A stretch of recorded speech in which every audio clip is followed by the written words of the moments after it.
1, 2, 3, 4.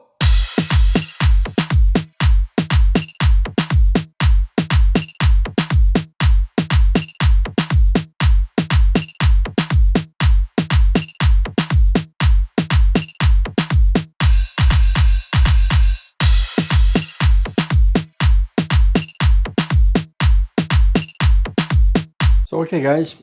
Last night I pulled the bottom bracket out with great pain, and I'm going to replace the whole thing.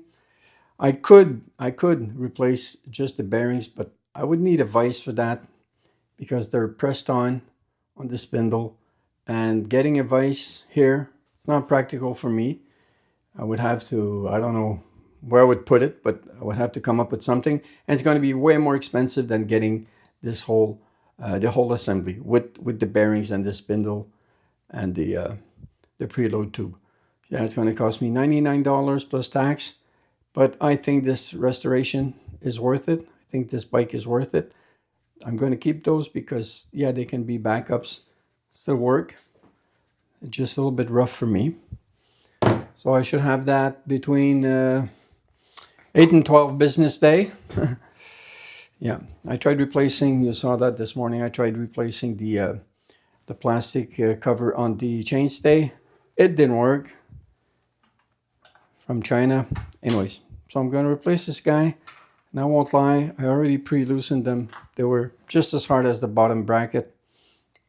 This is the tool I was talking about, the Shimano TLFC21 with those special little teeth there to grab on those nuts. Yeah, they were useful when they were so tight. Now that they're loose, going to be pretty useless, but yeah, this is how it should work.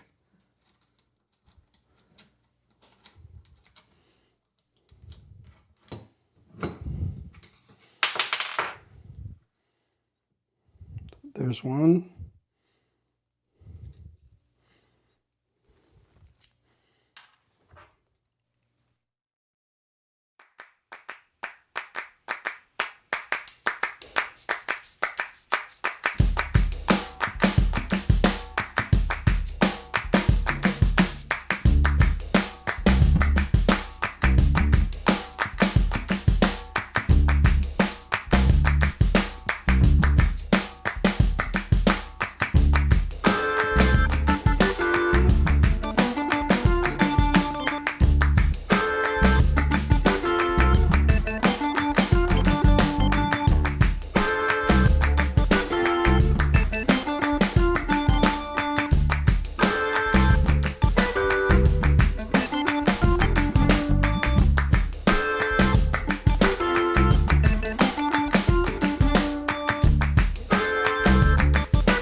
Done.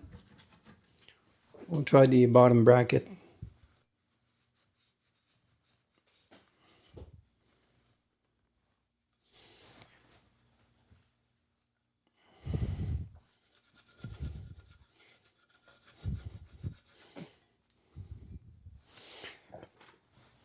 I like the contrast. I think it looks good. So when my foot is going to be, my pedal is going to be down, always see the carbon drive indication. Not that it matters, but instead of putting it here or here, why not put it there? Takes the same time. right? Let's tackle the bottom bracket. So, okay guys, yeah, I I installed rather, the new front cog and the rear cog, and I got the belt. And just for the time being, I loosely, refitted the old bottom bracket and the crank, just so I can test and have an idea if the alignment between the two cogs is going to be right. You might remember when I removed the original one, there was two spacers right here. Yeah, two spacers mounted on the free wheel, and yeah, at the back of the free wheel, just move it. It was 2 millimeters, so move it 4 millimeters towards the center. And I've seen only one guy do this upgrade on a district. It wasn't the same district, so he wasn't starting exactly with the same free wheel, the same arrangement, but something close to it. And he didn't use the spacers at all. I didn't know if this was going to be okay for this bike. I didn't know if I had to remove them completely or leave them on, both of them. So what I did, I just split the difference. I left one, so there's a 2 millimeter difference. And what I'm trying to figure out now is if this is going to be centered enough. So there's no tension. Everything's mounted loosely. I mean, I did tighten the those bolts for the eccentric plate, so I know it's not going to be moving. The wheel's firmly in place. So I just want to turn the crank and have a listen to see if it's going to rub or make noise. Now remember, the other crank is not there, so it's not going to be balanced. But trying to have a look.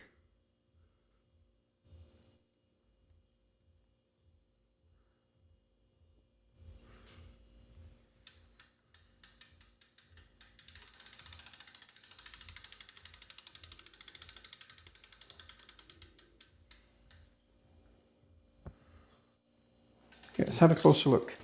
So I don't know if this test is going to be helpful, if it's going to be telling me much or not, but this is how it moves. And from what I can tell, the wheel, or rather the belt, seems to remain aligned for the whole travel. The center line seems to align perfectly with the ridges on the cog.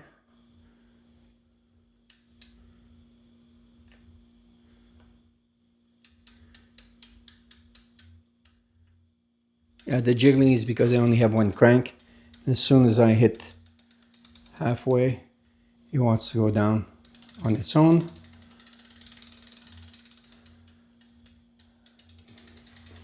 But it should be close. Yeah, let's have a look at the gears. So yeah, have a look right here where the gear meets the belt. Might be hard to say, but it doesn't seem to be moving in or out. It seems to be fairly well aligned.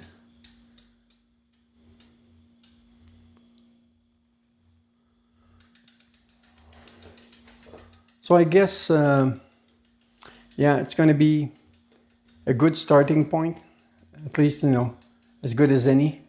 Going to start there, only one spacer, and see how it goes when everything is greased up and retightened solidly. I'll do a few test drives. Yeah, it's wobbling, like I said, because the crank is not balanced. If I hold it, it'll stop moving. See how it shakes with when I release it. So yeah, that's going to be the idea.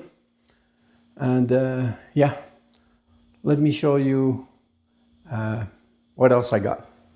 Okay, guys, so this is what I want to talk about at this point. Those are the the first handlebars I ordered, and they're, yeah, I told you this. They're too narrow. That's too short.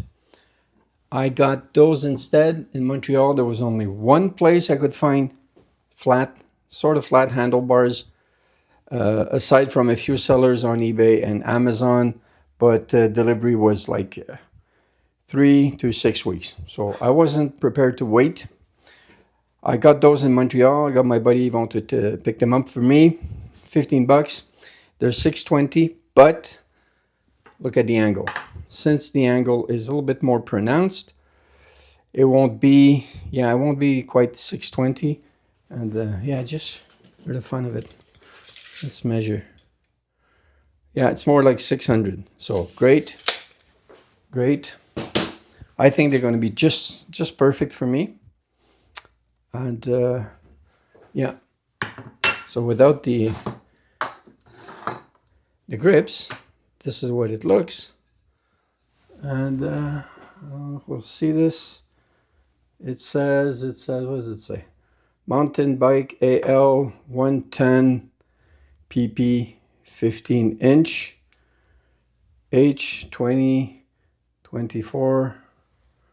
Yeah, whatever those numbers mean.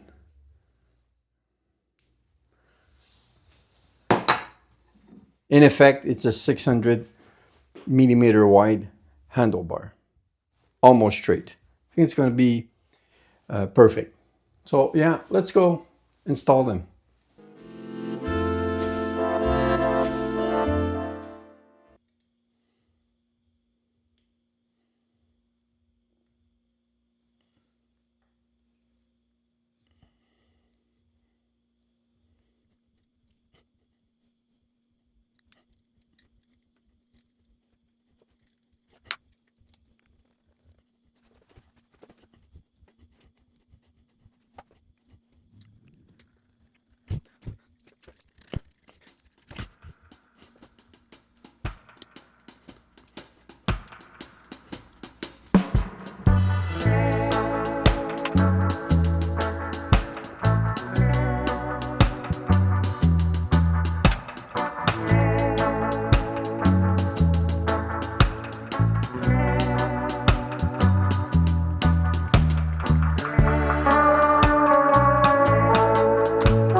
Okay, guys, it's the end of the day. It's past 11:30 at night. So I spent the whole afternoon replacing the handlebars, and I'm very happy, I have to say. Not the exact same color as the seat, but then again, I might put a Brooks saddle eventually. I'll see. Removing the old ones was a bitch. Everything was over tightened. I had to grease the handlebars, the old ones, just to remove the handle brakes. So I think it looks sharp. Looks very good. So tomorrow I'll be installing the new orange cables. I have them here. These guys. Yeah, Jaguar Road Pro orange. I had those before. They're very good. I'm waiting for some pliers, some cable stretcher pliers to be able to do the the installation here. Yeah, just to stretch the cable, so the pads touch the rims while you work. I could do it without, I could do it by hand, but I did this before, and yeah, after the first one, I can't feel my fingers anymore. So yeah, I got one, $20. I also replaced the seat collar for quick release. Also happy with that. So it's a quick release all over now. This one's not properly oriented, but you get the picture. Same as on the front wheel. So yeah, pretty happy with the result. Pretty happy how the bike is coming along so far. And I would have done probably the brakes today. I could have started at least on the cutting and adjusting the housing.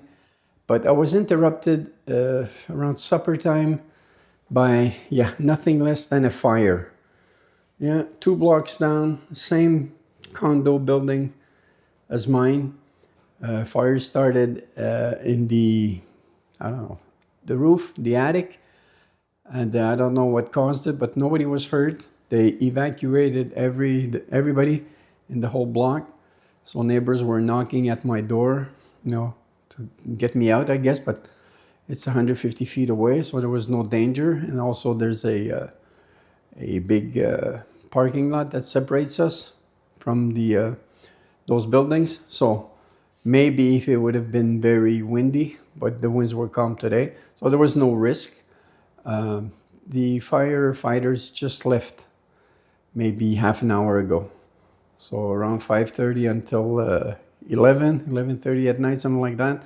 So yeah, they got everything under control, I must say, in maybe 10-15 minutes. Yeah, couldn't see flames. When I got out of the house, it was only smoke. It's a real shame, people are on the streets tonight. But yeah, I'll just, end the day with some footage of the fire. Of course, I already had my camera in my hand. So yeah, I did a little footage. And,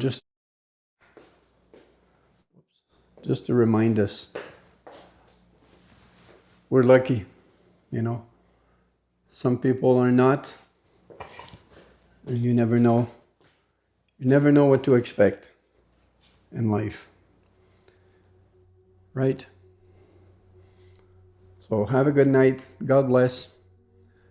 And I'll see you tomorrow morning.